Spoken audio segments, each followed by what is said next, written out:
اعوذ باللہ من الشیطان الرجیم بسم اللہ الرحمن الرحیم۔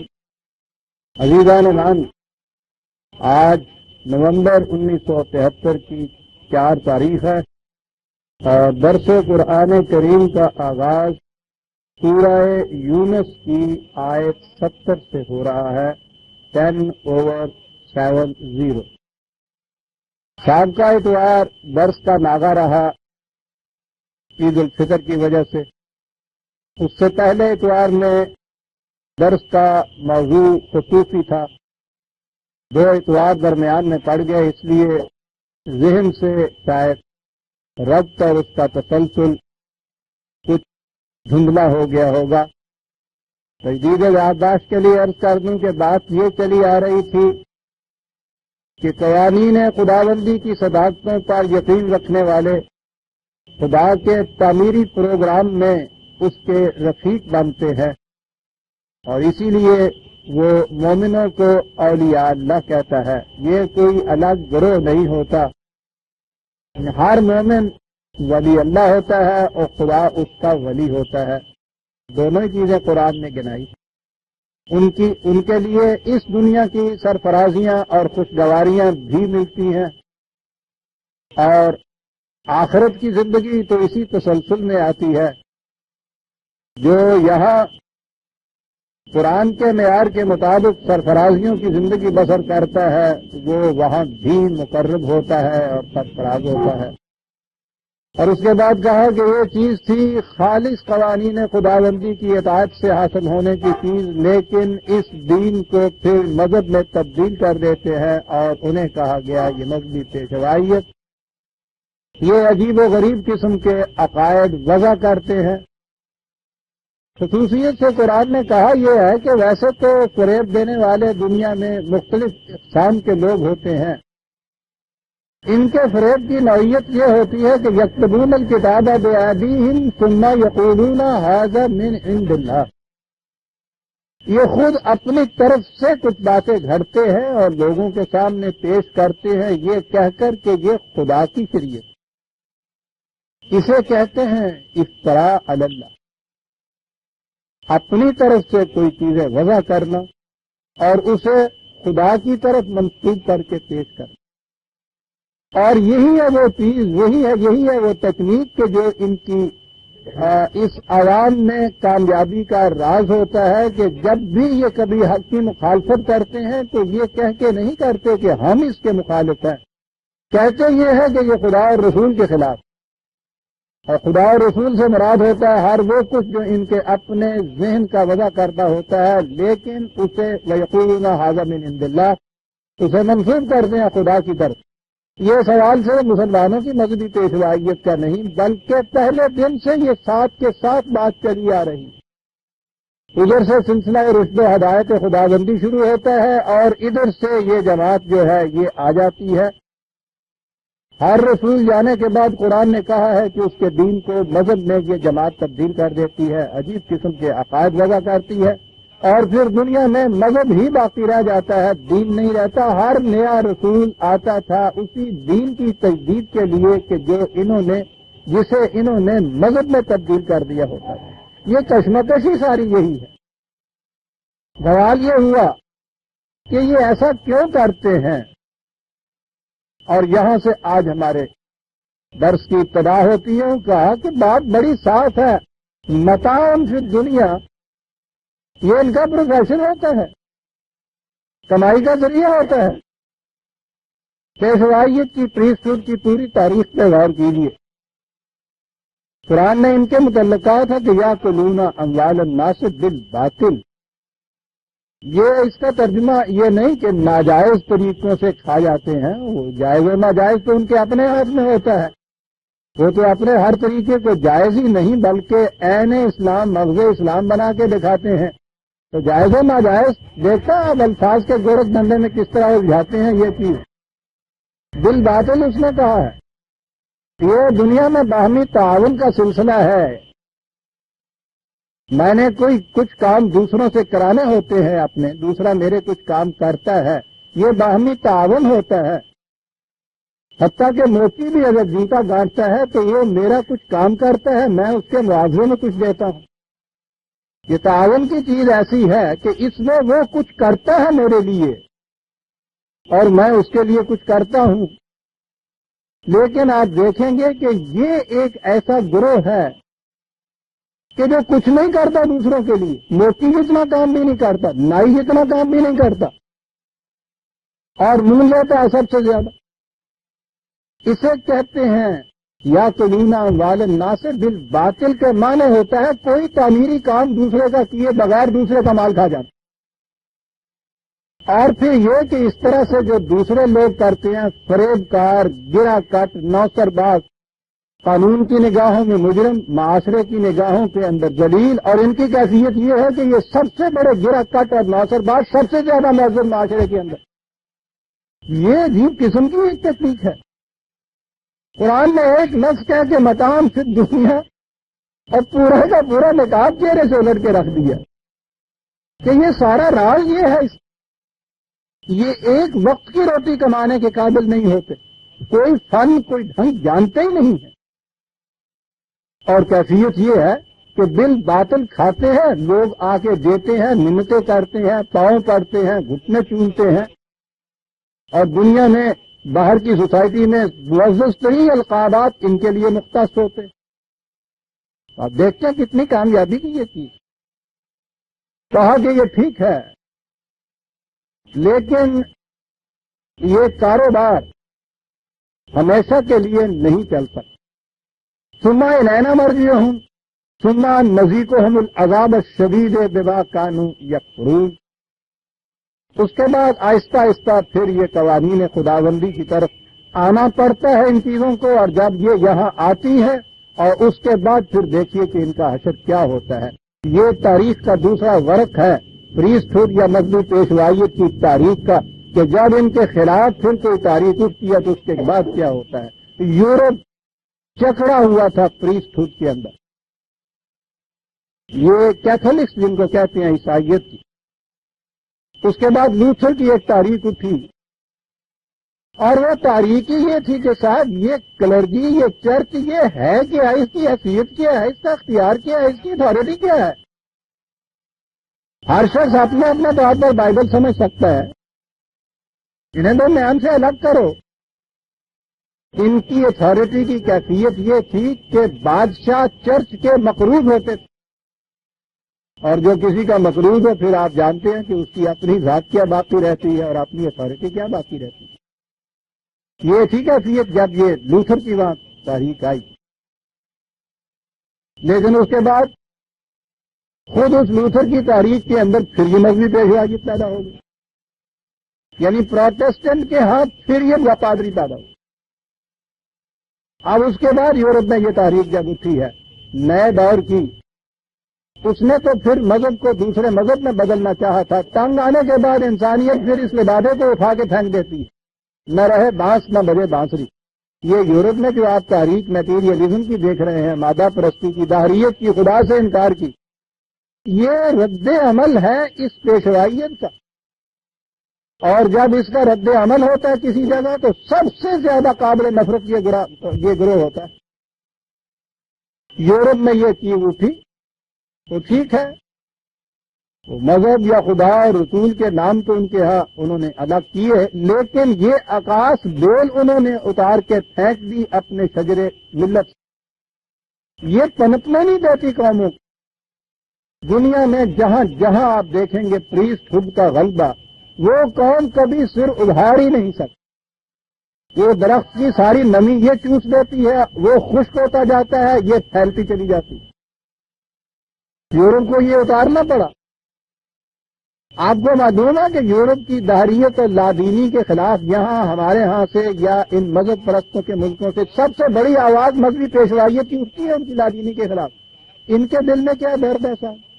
وہاں کی لادینی ہوتی یا وہاں کی عیسائیت ہوتی، عیسائیت کو خود یہ باطل کہتے ہیں، یہ اس عیسائیت کے خلاف جو لادینی بقول ان کے پھیلی ہے، یہ اس کے خلاف اس قدر کیوں جدوجہد کرتے ہیں اور نفرت پھیلاتے ہیں؟ وہیں بہانہ مگر عمر خود دراز کنم، یہ ان کو کچھ اس سے محبت نہیں تھی کہ وہاں کا مذہب یا عیسائیت مٹا کے لا دینی کیوں آ گئی اور لا دینی کے نفرت ہو گئی. بات ساری یہ تھی کہ مذہبی پیشوائیت کے خلاف کیوں تاریخ تھی. اور یہاں بھی جو یہ کہتے ہیں کہ اسلام چھوڑ دیا اور سرکش ہو گئے اور یہ نوجوان، یہ رد عمل ہے اسی پریسٹہوڈ کا یہاں بھی. لیکن آپ دیکھیں گے کہ اس کے خلاف یہ جتنی آوازیں اٹھا رہے ہیں وہ اسلام کے خلاف تو ان کے دل میں درد نہیں ہے، مذہبی پیشوائیت کے مٹنے کا درد ہے. لیکن کہیں گے یہی آزاد نندن، اسلام نہیں رہے گا، اس سے خدا اور رسول کا نام باقی نہیں رہے گا. یہ نہیں کہیں گے کہ اس سے ہم نہیں باقی رہیں گے. کہا کہ یہ چیز جو ہے آپ دیکھیں گے کہ جب بھی علم کی بارگاہ آئی، جب بھی انسانوں نے سوچنا شروع کیا تو وہ ان کے خلاف اٹھیں، اور پھر یہ جن چیزوں کا اس طرح سے تکفیر کرتے چلے جاتے ہیں خدا کی قوانین کی صداقتوں کی، اس کے بعد آپ دیکھیں گے کہ کس کس قسم کے ذلت آمیز عذاب میں پھر یہ لوگ گرفتار ہوں گے. پہلا ذلت آمیز تو یہ عزیزان من، کوئی محنت کرنے والا، کوئی کسب جاننے والا، کچھ بھی وہ ہو، مندا بھی اسے پڑ جائے، کچھ نہ کچھ تو کما کھائے گا. آپ سوچئے صحیح کہ مذہبی پیشوائیت جن کا پیشہ ہو، اگر یہ پیشہ ان سے چھن جائے ایک وقت کی روٹی نہیں کما سکتے. یہ تو اس سیاست میں آنے کے بعد یہ دھاندلیاں یہاں یہ پیدا ہو رہی ہیں، ورنہ اس سے پیشتر بھی یہ صورت تھی. گاؤں میں ہمارے ہاں گاؤں کا ملا مردم شماری کے رجسٹر کے اندر جو خانہ کمینوں کا ہوتا تھا نا، یہ اس میں لکھا جاتا تھا. کمی جسے کہتے ہیں وہ اصل میں کمین ہوتے تھے وہاں. قرآن نے کہا ہے کہ جب بھی اس کے خلاف یہ رد عمل اٹھے گا تو آپ دیکھیں گے کہ یہ سب سے زیادہ یہ ذلیل ہو جائیں گے، اس لیے کہ کوئی ان کو ایک وقت کی روٹی کمانے کا ڈھنگ ہی نہیں آئے. یہ شدید ترین عذاب ہے دنیا کے اندر جو کسی قوم کو ملتا. اور یہ کہنے کے بعد پھر قرآن اپنے انداز کے مطابق آیا تاریخی شہادتوں کی طرف. اور میں نے جیسا کہ اپنے اس خصوصی عید کے پیغام والے خطبے میں نے کہا تھا کہ کشمکش پہلے دن سے یہی چلی آئی. یہ جو چراغ مصطفی سے شرار بولہبی کی کشمکش وہ کہہ رہا ہے، یہ ہے ہی مذہبی پیشوائیت کی کشمکش. اور اسی سے قرآن پھر انبیاء کرام کی داستانیں اور اقوام سابقہ کے قصے ہمارے سامنے لاتا ہے کہ یہی بتانے کے لیے کہ وہ آ کر ایک خدا کے قوانین کی دعوت دیتے تھے، اور یہی گروہ تھا جو سب سے پہلے ان کی مخالفت کرتا تھا. اور یہاں سے قرآن نے شروع کر دیا پہلے سے ہی ان تاریخی شہادات کی ابتدا حضرت نوح علیہ السلام سے وہ کرتا ہے قصے کی ابتدا. وَاتْلُ عَلَيْهِمْ نَبَأَ نُوح، اب ان کے سامنے تم پیش کرو داستان قوم نوح. میں یہ عرض کر دوں کہ قرآن کریم میں یہ جن انبیاء کرام کے نام آئے ہیں اور جن اقوام کی سرگزشتوں کو بتایا گیا ہے، یہ وہی تھے جو سامی النسل تھے، عرب اور اس کے گرد و پیش کے علاقے میں جو آئے تھے. ورنہ قرآن تو یہ کہتا ہے کہ ہر قوم میں ہم نے ہادی بھیجا، ہر قریے میں ہم نے رسول بھیجا، ساری دنیا نے یہ کچھ کیا. تو چونکہ اولی مخاطب قرآن کی یہی عرب قوم تھی، اس لیے یہ قصص یہ داستانیں اسی صورت میں میسر ہو سکتی تھی کہ یہ جانتے ہوں ان لوگوں کو، جانتے ہوں ان اقوام کو کہ جن کے متعلق یہ کچھ کہا جاتا ہے. ورنہ اگر قرآن پہلے وہاں کہتا کہ تمہیں پتہ نہیں کنفیوشن کی قوم کے ساتھ کیا ہوا، تو یہ تو دیکھتے رہ جاتے کہ سرکار یہ نام کس کا لیا جا رہا ہے، ہمارے تو باپ دادا نے بھی کبھی نہیں سنا. یہ تو پہلے تو یہی بتانا پڑتا، اور پھر یہ چیز میسر نہیں ہو سکتی. ہمارے سامنے کسی کا کوئی انجان عبرتناک ہوا ہو تو اس کی بات آپ کے سامنے کی جائے تو آپ دیکھتے ہیں کیسے دل نشیں ہوتی ہے. اور غائبانہ جس سے آپ جانتے ہی نہ ہو کوئی باتیں کی جائیں تو وہ افسانہ نظر آتی ہے. یہ وجہ ہے کہ قرآن کریم نے اپنے ہاں نام صرف ان انبیاء کا لیا اور داستانیں انہی اقوام کی بیان کی جن سے عرب معروف، جو عربوں کے ہاں معروف، جنہیں وہ جانتے تھے. یہ کہتا ہے کہ تم دن رات ان کی ویران بستیوں کے کھنڈرات پہ سے گزرتے ہو، دیکھتے نہیں کہ کس طرح سے وہ اپنی اجڑی ہوئی ثروتوں کی داستانیں بتا رہے ہیں. تو گویا یہ ان کی باتیں کہہ رہے تھے کہ جن کے کھنڈرات سے یہ گزرتے تھے جن کی کہانیاں ان کے ہاں پہلے ہی چلی ہوئی تھی، جنہیں یہ جانتے تھے، جن سے یہ واقف تھے، اور یہی ہیں وہ انبیاء جنہیں انبیاء بنی اسرائیل کہا جاتا ہے، سینیٹک ریس، ثانی النسل انبیاء اور اقوام۔ تو وہیں سے بات قرآن شروع کرتا ہے کہ قوم نوح کا ذکر ان سے کام تھا، اور اس قال لقوم ہی یا قوم میں عرض کر دوں کہ قرآن یہ ساری داستانیں یوں نہیں کرتا کسی ایک مقام پہ انہوں نے قصہ نوح لیا یا قوم نوح اور مسلسل اس کی پوری داستان ایک جگہ دوہرا دی، پھر کسی دوسری قوم کا قصہ لیا پھر اس کی یوں دوہرا دی۔ یہ نہیں اس کا انداز، کیونکہ یہ تاریخ کی کتاب نہیں ہے۔ وہ تو جو ایک نقطہ لاتا ہے بنیادی، اس نقطے کی تائید میں ایک شہادت پیش کرتا ہے، اور جس قوم کی سرگزشت پیش کرتا ہے اس میں سے نمایاں طور پہ وہ واقعہ سامنے لاتا ہے جس کا تعلق اس نقطے سے ہے جو اس وقت زیر بحث ہوتا ہے۔ یہ وجہ ہے کہ مختلف جگہ ان اقوام کے، ان انبیاء کے تذکرے آتے ہیں، کسی جگہ ایک ٹکڑا ہوتا ہے، کسی جگہ دوسرا ٹکڑا ہوتا ہے۔ ستابی اللہ کے نزدیک تو وہ کہتا ہے کہ بے ربط ہے، اب اسے کیا بتایا جائے کہ یہاں ربط کی تو کیفیت یہ ہے کہ لہو خورشید کا طبقے اگر ذرے کا دل چیریں، لیکن محرم نہیں ہے، تو ہی نواح ہے راز کا، اسے ربط نظر کہاں آتا ہے؟ یہ تو قصہ گو ہے، یہ تو سامری ہے سارے، اور قصے میں تو تسلسل ہونا چاہیے نا۔ جہاں بات درمیان میں بات ٹوٹ رہی ہو وہاں اپنی طرف سے کچھ لگا دیا جائے، تو ان کے ہاں تو ربط اس کے معنی ہوتے ہیں۔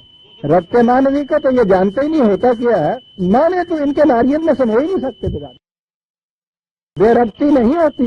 قرآن نے جس مقام پہ جس سٹریس دینا ہوتا ہے، جس پوائنٹ کے اوپر، ان داستانوں میں جو ٹکڑا اس سے متعلق ہوتا ہے اسے وہ ابھار کے وہاں لاتا ہے۔ تو جب بھی مختلف مقامات پر ان اقوام کی سرگزشتیں آپ کے سامنے آئیں تو وہاں دیکھیے کہ بات وہ کیا کر۔ یہاں یہ نہیں کہا کہ نوح نے کیا کہا، حضرت نبی علیہ السلام نے، انہوں نے کس طرح مخالفت کی۔ بات یہاں کا شروع کرتا ہے کہ اس قال لقوم یا قوم ان کان کبر علیکم مقامی و تذکیری بآیات اللہ فعلی اللہ توکلت۔ اگر میرا یہاں ٹھہرنا، میں جو کچھ تمہیں کہتا ہوں تمہاری غلط روش کے تباہ کن نتائج سے جو تمہیں آگاہ کرتا ہوں، میری یہ تذکیر و تنویر اگر اتنی ہی گراں تم سے گزرتی ہے تو گزرا کرے۔ تمہاری جمعیت خاطر کے لیے میں اپنے اس مشن کو تو نہیں چھوڑ سکتا، میں نے تو یہ کہنا کہے جائیں گے۔ باقی رہا یہ کہ تم جو دھمکیاں دیتے ہو کہ ہم اس طرح مخالفت کریں گے اور یوں تباہ کر دیں گے اور تمہاری قوم کے ساتھ تمہاری ساتھیوں کے ساتھ یہ کریں گے، میرا بھروسہ خدا کے قوانین کے لیے۔ ہماری دھمکیاں اس کا جواب یہ ہے عزیزان من، حق اور صداقت کا جو پیغام لے کر اٹھتا ہے وہ کسی سے کمپرومائز نہیں کرتا۔ مفاہمت اور مصالحت یہ تو مفاد پرستیوں کے لیے ہوتی ہے۔ حقیقی آواز اٹھانے والا مفاہمت کیا جانتا ہے، مصالحت کیا چیز ہوتی ہے۔ یہ ٹھیک ہے کہ بات جو کی جاتی ہے وہ ایک حکمت کے ماتحت کرنی چاہیے، جنہوں کہنے نے ڈانگ نہیں مار دینی چاہیے، لیکن یہ معنی نہیں ہے کہ اس سے کچھ مفاہمت یا کمپرومائز یا مصالحت کی جاتی ہے، قطعاً نہیں۔ وہ کہتے ہیں کہ اگر ایسا ہی ناگوار گزرتا ہے گزرا کرے، فَأَجْمِعُوا أَمْرَكُمْ وَشُرَكَاءَكُمْ، تم اور تمہارے ساتھی جتنے بھی ہم نوا ہیں اس معاملے میں سارے اکٹھے ہو جاؤ، مل کے جو جی میں آتا ہے کر لو۔ ثُمَّ لَا يَكُنْ أَمْرُكُمْ عَلَيْكُمْ غُمَّةً، اور دیکھو ڈھونڈ ڈھونڈ کے میرے خلاف تدبیریں اور سکیمیں اور حربے اور نشتر جمع کر لو، رہ نہ جائے کوئی بات، کچھ حسرت رہ جائے تمہارے جی میں کہ یہ کچھ نہ ہم نے کر کے دیکھ لیا۔ کیا بات ہے صاحب کہنے والے، للکار ہوئی نا ایک شخص کی۔ تم بھی آ جاؤ، تمہارے ساتھی بھی آ جائیں، جتنی تدبیریں تمہارے ذہن میں آتی ہیں ساری اکٹھی کر لو، کوئی رہ نہ جائے، اوجل نہ ہو جائے تمہاری نگاہوں سے کہ بعد میں یہ کہو کہ یہ نہ ہم نے مقصود ہو رہی ہے، پھر کر گزرو جو تم نے کر گزرنا ہے۔ ولا تنظرون، ہمیں محنت بھی نہ دو۔ وہ کتنا بڑا یقین محکم ہوتا ہے اپنے بات کی سچائی پر اور اس کی آخر الامر کامیابی پر، ہر چیز کہہ دی فَأَجْمَعُوا أَمْرَهُمْ، مستحکم کر لو اپنی اسکیم، شرکاؤ کم، ساتھیوں کو بلا لو، تو مولا یکن امرکم علیکم غمت، کوئی تدبیر کوئی اسکیم میرے خلاف تمہاری نظروں سے اوجھل نہ رہ جائے، اور اس کے بعد تم مقبول نہیں گیا، ہمارے خلاف جو کچھ کرنا ہے کر، ولا تنظرون، محنت بھی نہ دو اس میں۔ کہا کہ یہ سب کچھ کر کے دیکھ، اور اس کے بعد فَإِن تَوَلَّيْتُمْ، اور اگر اس کے بعد تم دیکھ لو کہ تم واقعی غلطی پر تھے اور اپنی اس روش سے باز آ جاؤ، تو یہ نہ سمجھو، یہ دیکھیے جو پوائنٹ میں کہہ رہا تھا کہ سٹریس کرتا ہے قرآن، بات کہی تھی متاعن فی الدنیا، کہ یہ مذہبی پیشوائیت کا مدار دنیا کی مفاد پرستی ہوتی ہے، یہاں کا کچھ فائدہ حاصل کرنا ہوتا ہے، کمائی کا ذریعہ ہوتا ہے۔ کہا کہ یہ چیز کہ تم اگر اس روش سے باز آ جاؤ تو اس کے بعد پھر تمہارے ہاں تو یہ ہوگا نا کہ تمہارے ہاں کا ایک مناظر، ایک مولوی، ایک پیشوا، ایک مقتدا، وہ سب کچھ مناظرے کرتا ہے، مباحثے کرتا ہے، جنگ و جدل کرتا ہے، کچھ تعاملوں سے ٹوٹ کے ادھر آ جاتی ہے تو وہ اس کے لیے مزید آمدنی کا ذریعہ بن جاتی ہے۔ کہا کہ اگر تم اپنی روش سے باز آ جاؤ تو ایک بات تمہیں میں بتاتا ہوں، اور وہ یہ فما سألتکم من اجر، میں تم سے کچھ نہیں مانگوں گا، یہ ہے توڑ اس کا تجربہ، تمہیں یہی ہے اس سے پیش ہے کہ یہ سارے جتنے مباحثے مناظرے کرنے والے ہیں وہ جب کسی جگہ کامیاب بھی ہو جاتے ہیں اور فریق مخالف کے کچھ لوگ آگے ادھر مل بھی جاتے ہیں تو اس کے بعد ہوتا یہ ہے کہ جو چندہ ادھر دیتے تھے وہ ادھر دو، بنیاد تھی نا متاعن فی دنیا کی۔ آپ دیکھتے ہیں اب رب کہاں ہے جی، آپ دیکھتے ہیں کہ نہ تو وہ جو دعوت تھی ان کی اس کا یہاں ذکر کیا گیا ہے، نہ ان کی مخالفت کے حربوں کا ذکر کیا گیا۔ کہا یہ گیا ہے کہ میں ایک بات تم سے کہتے ہوں تم اس کی مخالفت کرتے ہو، مثالیت اور مفاہمت کا سوال نہیں، جو جی میں آئے کر کے دیکھ، اور اس کے بعد اگر تم ناکام رہ جاؤ اس روش کو چھوڑ دو اور یہ کہہ دو کہ ہاں میں ٹھیک کہتا تھا، تو اس کے بعد پھر یہ صورت نہیں ہوگی کہ میں تم سے کچھ مانگوں گا۔ اور یہی فرق ہے۔ آپ دیکھیں گے قرآن کریم میں جتنے انبیاء کرام علیہ السلام کا ذکر آتا ہے، بات پہلی یہ ہوتی ہے کہ یا قوم عبد اللہ، پہلی چیز تو یہ کہ قوانین خداوندی کی معصومیت اختیار کرو۔ تو ایک چیز تو یہ کہ میں اپنا کچھ تم سے منواتا نہیں ہوں، اور اس کے ساتھ آپ دیکھیں گے اسی سانس میں یہ کہا ہوا ہے ہر جگہ ما سألتکم من اجر، اور میں اس کے لیے تم سے کوئی معاوضہ نہیں مانگتا۔ یہ وہ پیشوائیت کی جو بنیاد اور جڑ ہے یہاں کٹ جاتی ہے۔ یہ ہے دین جو خدا کے نام پہ تمہیں دعوت دیتا ہے اور اس کو ذریعہ معاش نہیں بناتا۔ ورنہ کبھی سوچو تو صحیح کہ یہ اتنی بڑی چیز نبی آ کے کہتا ہے، قرآن اس کو دہراتا ہے، ایک پہلا ٹکڑا تو اتنا عظیم کہ عبد اللہ، صرف خدا کے قوانین کی اطاعت کرو، کسی اور کی معصومی اختیار نہ کرو، ساتھ یہ کہ میں تم سے کچھ نہیں مانگتا۔ ٹھیک ہے، اللہ کو تو بیٹے کی بات نظر آئے گی، اس لیے کہ وہ تو پہلی بات جو ہے وہ کہتا اس لیے کہ دوسرے کے لیے کہہ کہ میں تم سے تو یہ مانگتا ہوں، ہر مداری کی طرح روپے کے دو کے چار بناتا چلا جاتا ہے چھنن ڈھنن، اور اس کے بعد جھولی دیتا ہے کہ دے جا بابا چمڑی کی جھونپڑی میں آگ لگی ہے۔ یہ چیز جو ہے دین اور نقبی پہ مذہب میں یہ بنیادی فرق ہے۔ متاعن فی دنیا، وہاں یہ ہے جذبہ محرکہ، یہاں کیفیت یہ ہے کہ اگر پھر تم اپنی غلط روش سے باز آ جاؤ تو اس میں میرا کوئی فائدہ نہیں ہے۔ فما سألتکم من اجر، میں تم سے کچھ نہیں۔ دین کی بات وہی کر سکتا ہے دیوانے جو اسے پیشہ نہ سے کہے کہ ما سألتکم من اجر، سألتکم من اجر، قرآن عزیزان میں بغیر کسی قسم کے معاوضے کے، بغیر کسی اجر کے تو جذبہ محرکہ ہی نہیں ہوتا کام کرنے کا۔ کسی کام کے لیے بھی میں اٹھوں اس میں مجھے کچھ حاصل ہوتا ہوگا تو میں اٹھوں گا، ورنہ اٹھ ہی نہیں سکتا، کوئی کام نہیں کر سکتا اگر اس کے لیے یہ نہ سمجھے کہ اس میں میرا یہ فائدہ ہے، مجھے یہ ملے گا۔ میٹیریلی نہ ملے صحیح، ذہنی طور پر ملے، جذباتی طور پر ملے، اجر کے بغیر تو انسان اٹھتا ہی نہیں، بات ہی نہیں کرتا۔ یہ ایک بنیادی چیز ہے، انسان کی سائیکالوجی ہے اس کے اندر۔ فرق دیکھیے، ما سألتکم من اجر، میں تم سے نہیں کوئی اجر مانگتا، اور یہ نہ سمجھو کہ جذبہ محرکہ اجر نہیں ہے، ان اجری الا علی اللہ، یہ ہے قرآن عزیزہ نے مان۔ دل بے مدعا صاحب ہمارے ہاں بڑا کارنامہ، اگر دل بے مدعا پاتے تو صاحب خدا ہوتے۔ بے مدعا سانس نہیں لے سکتا انسان، بے مدعا عزیزان من، جینے کی آرزو ہوتی ہے سانس لیتا ہے، ایک قدم نہیں اٹھا سکتا، ایک خیال ذہن میں نہیں آ سکتا کہ اگر انسان کے ذہن میں مدعا اور آرزو اور اس کے لیے ایک اجر جسے قرآن کہتا ہے یہ نہ ہو نہیں سکتا۔ سائیکولوجیکل امپاسبلٹی ہے، نفسیاتی ناممکنات میں سے ہے کہ انسان کام کرنے کے لیے قدم اٹھائے اور کوئی ذہن کے اندر مقصد اٹھتا اور اجر نہ ہو ہی نہیں سکتا۔ یہ تصوف کی بھول بھلائیاں نہیں ہیں جس میں یہ کہا جاتا ہے کہ دل بے مدعا جو ہے وہ کچھ ہے۔ یہ اس قسم کی چیزیں تو آپ کے ہیں، بدھ مت نے دی، ویدانت نے دی، فریب تھا جو کوئی دیا، پوچھے تو صحیح وہ دل بے مدعا پا رہے ہیں۔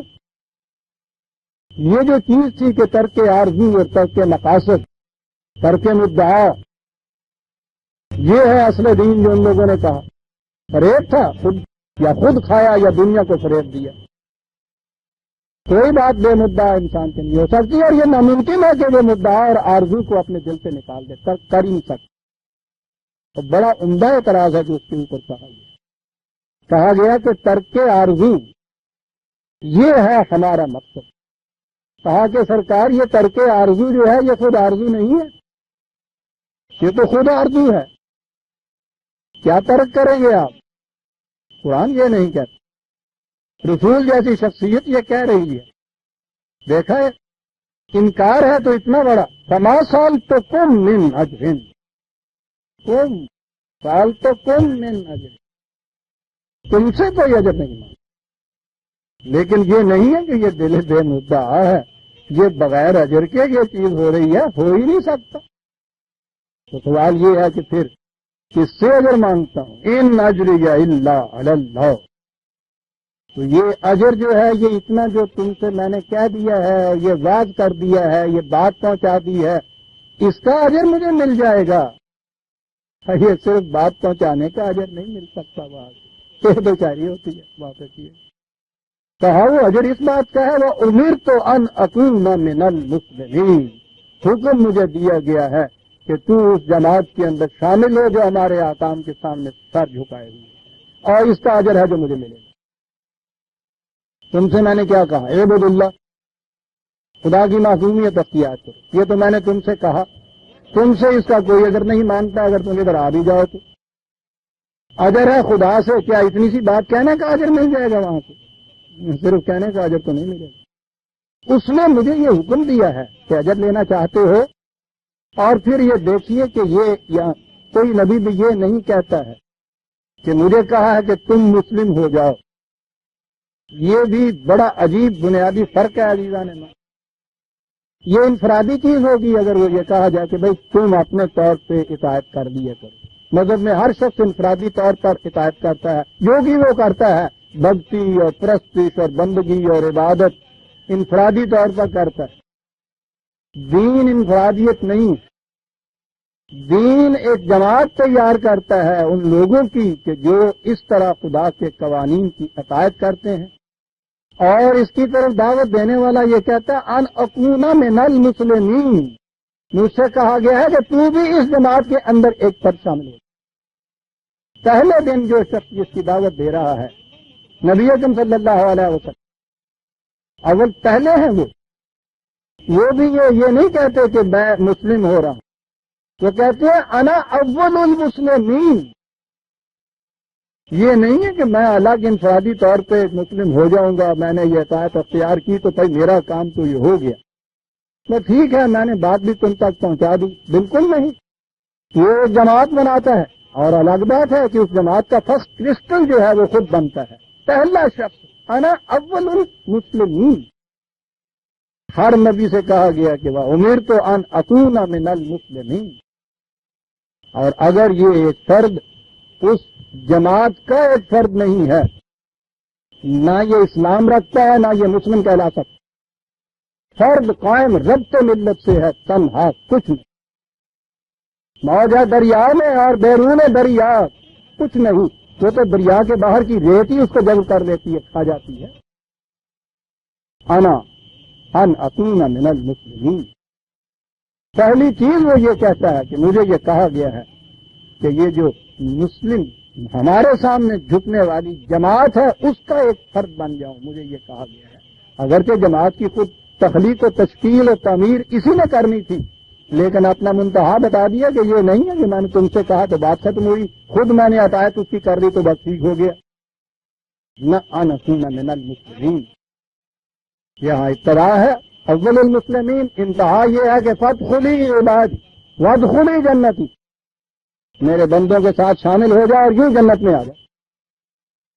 انفرادی طور پہ تو جنت نہیں مل سکتی، ہو ہی نہیں سکتا کہ سارا معاشرہ جہنم میں ہو اور فرد جنت کے اندر۔ جہنم کا کوئی فرد بھی جنت کے اندر نہیں ہوتا جیسے جیسے جنت کا کوئی فرد جہنم میں نہیں ہوتا۔ دین تو عجیب مقام، یہ انفرادی چیز نہیں، یہ نظام کے بغیر کامیاب نہیں ہو سکتا، جماعت کے بغیر وجود میں نہیں آ سکتا۔ رسول بھی انا اول المسلمین کہتا ہے، اس نے یہ چیز کہی فکذبوہ ہو، انہوں نے اسے جھٹلایا۔ یہ جھٹلایا کیا چیز؟ یہ چیز کہ تم جو کہتے ہو کہ ہماری روش کا یہ نتیجہ ہوگا، غلط ہے، یہ نہیں۔ تم جو کہتے ہو کہ بچے گا وہ جو اس طریق پہ چلے گا جو میں کہہ رہا ہوں، غلط ہے یہ۔ فَذَّبُوهُ فَنَجَّيْنَاهُ وَمَن مَّعَهُ فِي الْفُلْكِ، درمیان کی کڑیاں یہاں دوڑائی نہیں قرآن، اس سے پہلے سورہ اعراف کے اندر یہ پوری تفصیل دے دی ہوئی ہے، ہر بار نہیں دہراتا وہ ان چیزوں کو، جسے کہتے ہیں کہ قرآن میں تکرار بہت ہے، تکرار تو کسی ایک جگہ بھی نہیں اس کے اندر۔ کہا انہوں نے یہ تھا وَكَذَّبُوهُ، کہا یہ تھا کہ تم جو کہتے ہو کہ ہمارا انجام یہ ہوگا، جھوٹ بولتے ہو۔ کہا تاریخ سے پوچھو کہ اس کے بعد جھوٹ کس نے بولا تھا، اب وہ تاریخ سے پوچھتا ہے۔ غرق ہو گئے۔ میں ہر مقام پہ تفصیل میں نہیں جاؤں گا کہ قرآن نے یہ کیسے کہا ہے اور کس طرح سے وہ یہ کچھ ہو گیا۔ بات اتنی سی اس نے کہی وَجَعَلْنَاهُمْ خَلَائِفَ، اور ان لوگوں کو ان کا جانشین بنا دیا۔ یہ ہے، یہ صرف وہاں سے نجات ہی نہیں کہ ان کو بچا لیا اور وہاں سے الگ ہٹا لیا، بلکہ اس کے بعد یہ انبیاء کرام کی جو جماعت ہوتی ہے یہ اس کے بعد وہیں غالب آتی ہے، اس کے بعد یہ دین کو قائم کرتی ہے۔ یہ الگ بات ہے کہ یہ اتنے ٹکڑے کہیں نہ دیے گئے ہوں، لیکن ہوتا یہ ہے کہ وہ غالب آ کے رہتی ہے۔ وَجَعَلْنَاهُمْ خَلَائِفَ وَأَغْرَقْنَا الَّذِينَ كَذَّبُوا بِآيَاتِنَا، جنہوں نے ہمارے قوانین کی تکذیب کی تھی، جھٹلایا تھا، کہا تھا کہ نہیں یہ ایسے نتائج نہیں پیدا کر سکتے جیسے تم کہتے ہو۔ یہ ہے نا تکذیب جو قرآن کہتا ہے کہ ایسا نہیں ہو سکتا، انہوں نے انجام دیکھ لیا ایسا کہنے کا۔ یہ جھٹلانا یہ نہیں ہے کہ وہ زبان سے یا کہیں تعریف سے یہ کر دیتے ہیں، اسے تو ہم اپنی حالت سے دیکھ سکتے ہیں۔ وہ کہتا ہے کہ اِنَّهُ لَا يُفْلِحُ الظَّالِمُونَ، یاد رکھو ظالم کی کھیتی کبھی پنپ نہیں سکتی۔ یہ ایک اس نے اصول دیا ہے، یہ اس نے قانون بیان کیا ہے، روز دہرایا جا رہا ہے معاشروں کے اندر، ہمارے معاشرے میں بھی دہرایا جا رہا ہے۔ نہیں پنپ سکتا، نہیں کامیابی ہو سکتی۔ کبھی کسی نے بھی ہمارے ہاں اس چیز کو سچ مانا ہے کہ واقعی یہ بات ٹھیک کہتا ہے؟ ہم کامیاب نہیں ہوں گے ظلم کی بنا پر، زیادتی کی بنا پر، بددیانتی کی بنا پر۔ جو کچھ معاشرے میں یہ ہو رہا ہے وہ ظلم اسی فرعونیت کی تعدی کا نام ہی نہیں ہے۔ آپ کو معلوم ہے نا کہ عربوں کے ہاں عربی زبان کے اندر ظلم کے معنی ہے کہ جس چیز کو جہاں ہونا چاہیے وہ وہاں نہ ہو۔ تو بڑا ہی جامع لفظ ہے وہ، اس کی تو ایک شک ہے کہ جس کا حق ہے وہ حقدار کو نہ ملے، ہم اسی کو ظلم کہتے ہیں۔ بات ساری ہے جس کو جس مقام پہ ہونا چاہیے وہ اس مقام پہ نہ ہو۔ کہا جس معاشرے میں یہ کیفیت ہوگی وہ کبھی کامیاب نہیں ہو سکتا۔ کون ہے جو قرآن کی اس آیت سے ناواقف ہے یہاں ہمارے لیے؟ کون اسے نہیں جانتا؟ اور کون یہ پھر اس کے بعد عملاً کہتا ہے کہ یہ سچ کہہ رہا ہے، قرآن واقعی نہیں کامیاب ہو سکیں گے؟ لگے ہوئے ہیں اپنی اپنی روش کے اوپر کہ کامیابی اسی سے ہونی ہے۔ اسے کہتے ہیں تکذیب دین۔ ایک تو وہ ہے نا کہ جو سرے سے اس کو مانتے ہی نہیں، یعنی وہ کہتے ہیں کہ نہیں یہ جتنے اصول لیے ہوئے ہیں یہ ہے ہی نہیں اصول، بات ہے نصیحت ہے کچھ ہے، تو پھر ہو گیا۔ تکذیب یہ ہے کہ وہ یہ جانتے ہیں، یہ مانتے ہیں کہ خدا نے یہ کہا ہے، اس کے باوجود عملاً اس کے خلاف کرتے ہیں، اور اس کے معنی یہ ہیں کہ وہ جھٹلاتے ہیں اس چیز کو جس کا زبان سے اقرار کرتے ہیں۔ یہ ہے جو شروع میں قرآن نے کہا پہلے پہلے یقولوا آمنا باللہ والیوم الآخر وما ہم بمؤمنین۔ یہ جو کہتے ہیں کہ ہم ایمان لائے ہیں اللہ پہ اور آخرت پہ، وما ہم بمؤمنین، پھر یہ کیا بات آگے جو اس نے کہہ دی کہ اس کے باوجود وہ ایمان لانے والے نہیں ہیں۔ یقولون، یہ جو ہے نا یقولون والے کہ یہ کہتے رہتے ہیں کہ ہم مانتے ہیں اس کو، یہ ٹھیک ہے اور اس کے لیے بڑی کوشش بھی ہم کرتے ہیں، خدمت دین بھی ہو رہی ہے، یہ سب کچھ وما ہم بمؤمنین۔ یہ مومن ہوتا کس وقت ہے؟ جب جو کہتا ہے اس کو کر کے دکھاتا ہے۔ اگر وہ کہتا ہے کر کے نہیں دکھاتا تو تکذیب دین کرتا ہے۔ ارایت الذی یکذب بالدین، اس کو بھی تم نے دیکھا جو دین کی تکذیب کرتا ہے، کفر نہیں تکذیب کرتا۔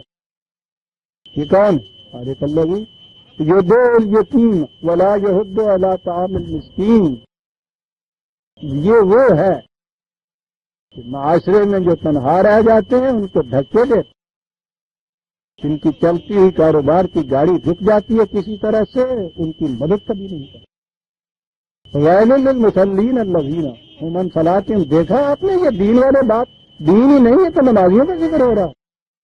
ہمارے ہاں تو معاشرے میں بیشتر وہ بھی ہے نا کہ نماز روزے کے قائل نہیں ہے، وہ یہ کہہ رہا ہے کہ یہ نمازی ہے۔ دیکھا تم نے ان نمازیوں، نماز کی حقیقت سے بیگانے جو رہا ہوں بس نماز اتنی جتنی لوگ دیکھ سکے۔ اور اس کے بعد تکذیب پھر کیا ہوئی؟ یمنعون الماعون، رزق کے وہ چشمے جن کو بہتے پانی کی طرح رہنا چاہیے ان پہ بند لگا کے روک دیتے۔ ارایت الذی یکذب بالدین۔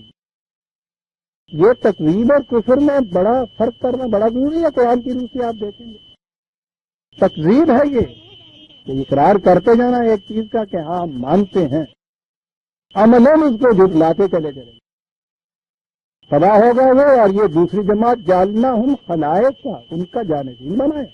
یاد رکھیے کہ یہ صرف جسے ہم کہتے ہیں کہ وہ ان کو وہاں سے نجات مل گئی اور وہاں سے نکال کے ان کو لے گئے اور یہ چیز بچ گئے، تو یہی مقصد نہیں ہے۔ یہ تو ایک نیگیٹو ایسپیکٹ ہوتا ہے کسی چیز سے بچ جانا۔ قرآن تو فوز عظیم کہتا ہے، اچیومنٹ کہتا ہے۔ اچیومنٹ کیا تھی؟ جالنا ہم خلائق کا، ان کا جانشین بنا دیا ہم نے۔ فانظر کیف کان عاقبۃ المنذرین، یہ فانظر جو کہا ہے اس قوم کو، وہ تو اسی صورت میں تھا نا کہ پہلے وہ قوم جانتی کہ یہ کون سی قوم تھی، ان کا انجام کیا ہوا، وہی کہ ان کی گزری ہوئی بستیوں کے کھنڈرات ان کے سامنے تھے، ان کی یہ داستان زبازت تھی اس قوم نے۔ کہا کہ دیکھو تو صحیح کہ پھر جنہیں آگاہ کیا گیا تھا یہ ہے نا منذرین، جنہیں آگاہ کیا گیا تھا اور اس کے باوجود وہ اپنی روش سے باز نہیں آئے تھے، دیکھو کہ ان کا انجام کیا ہوا۔ قرآن اپنا دعویٰ یوں ہی نہیں پیش کرتا، وہ اپنے دعوے کی صداقت میں شہادت پیش کرتا ہے، شہادت پیش کرتا ہے تاریخی نوشتوں کو۔ وہ ضروری نہیں کہ انہی اقوام کی تاریخ ہو جن کا ذکر قرآن نے کیا ہے، وہ تو اصول بیان کرتا ہے۔ وہ کہتا یہ ہے کہ جس معاشرے کے اندر بھی مذہبی پیشوائیت غالب ہوگی وہ معاشرہ کبھی نہیں پنپ سکتا۔ اس کے بعد وہ کہتا ہے کہ جس معاشرے میں بھی کیفیت یہ ہوگی کہ ظلم ہوگا، ہر چیز اپنے اپنے مقام پہ نہیں رکھی جائے گی، وہ معاشرہ کبھی نہیں پنپ سکتا۔ جس طرح یہ اصول عالمگیر ہیں، اسی طرح ان کا اطلاق اور اپلیکیشن بھی عالمگیر ہے۔ دنیا میں ہر قوم کے ساتھ یہ ہوا، آج بھی جہاں جہاں دنیا میں قومیں بستی ہیں ان کے ساتھ یہی کچھ ہو رہا ہے۔ آپ کسی قوم کی تاریخ لے لیجیے، ضروری نہیں کہ انہیں اقوام کی تاریخ تک اپنے آپ کو آپ محدود رکھیں، انسان کی پوری نو انسانی کی تاریخ آپ لے لیجیے۔ یہ ہے قرآن کی صداقت کہ جو اصول اس نے ایک جگہ بیان کیا ہے، پوری نو انسانی کی تاریخ میں کسی قوم کی ہسٹری آپ لے لیجئے گا، وہاں یہ ٹروتھ جو ہے آپ کو نظر آ جائے کہ واقعی ایسا ہوا۔ ہمارے ہاں تو اس نگاہ سے خیر تاریخ ہی نہیں لکھی گئی، تھوڑی سی اٹیمپٹ ابن خلدون نے کی تھی، وہ بھی مقدمہ لکھ کے ہی رہ گئے، آگے نہیں چلے۔ یورپ میں یہ چیز ہوئی، انہوں نے یہ جو دی فلاسفی آف ہسٹری ایک چیز دی ہے نا ہیگل نے، اس نے رخ بدلا ان کی نگاہوں کا، ورنہ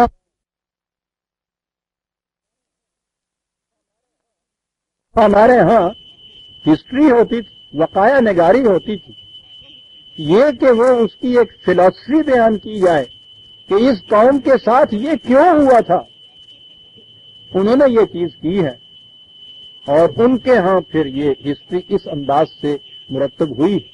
گیبن کی ہسٹری روما کی اگر آپ لے لیجئے، اسی میں آپ دیکھیے کہ وہ جو واقعات بیان کرتا چلا جاتا ہے اس کے ساتھ اپنی نگاہ اور اپنی تحقیق کی روح سے وہ جن اسباب پہ پہنچتا ہے، اسباب و علل ساتھ بیان کرتا ہے کہ یہ وجہ تھی، اس کا نتیجہ یہ نکلا۔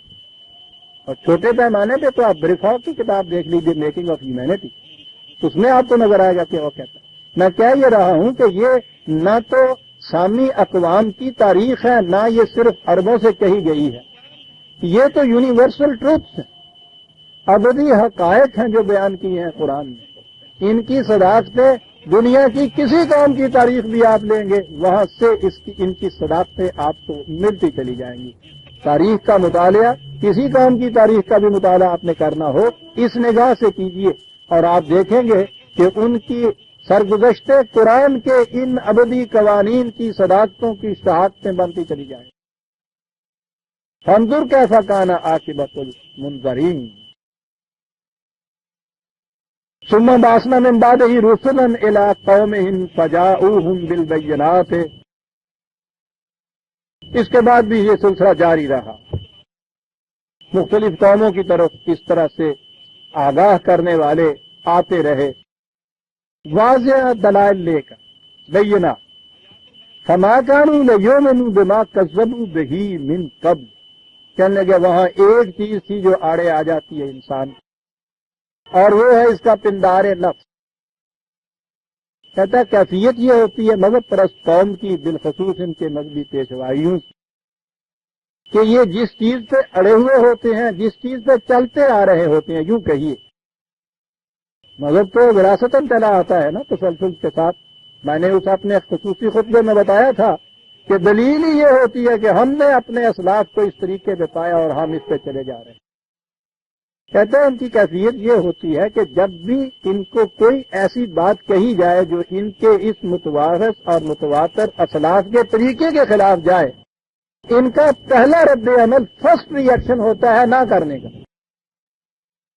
تو اس کے بعد پھر کیفیت یہ ہے کہ انسان کی ضد کی، اس ابلیسیت کی، بڑے عجیب لفظ، فما كانوا ليؤمنوا بما كذبوا به من قبل، کہ جس چیز کے متعلق ایک دفعہ یہ یوں بھی یوں کر دیتا ہے نا، پھر ضد میں آ کے اس کو مانتا ہی نہیں، خواہ دل کیوں نہ مان جائے۔ آگے کہا ہے اس قوم فرعون کے متعلق کہ دل سے تو وہ یقین کر گئے تھے کہ بات تو یہ ٹھیک کہتے ہیں، لیکن کیونکہ پہلے کہہ چکے تھے کہ نہیں ہم نہیں مانیں گے، یہ غلط ہے، ہمارے اسلاف کے طریقے کے خلاف ہے، محض اس اپنی بات کی پچ میں آ کے پھر نہیں مانتے۔ مذہب میں اور مذہبی پیشوائیت میں یہ دوسری چیز ہوتی ہے سر۔ اور جب بھی کوئی انسان اس مقام پہ آ جائے کہ میں ضد کی بنا پہ اس نے نہ کرنی ہے، پھر دلائل کارگر ہی نہیں ہو سکتے۔ دلائل تو کارگر ہوں گے، اوپن مائنڈلی کوئی چیز سنے کسی کو۔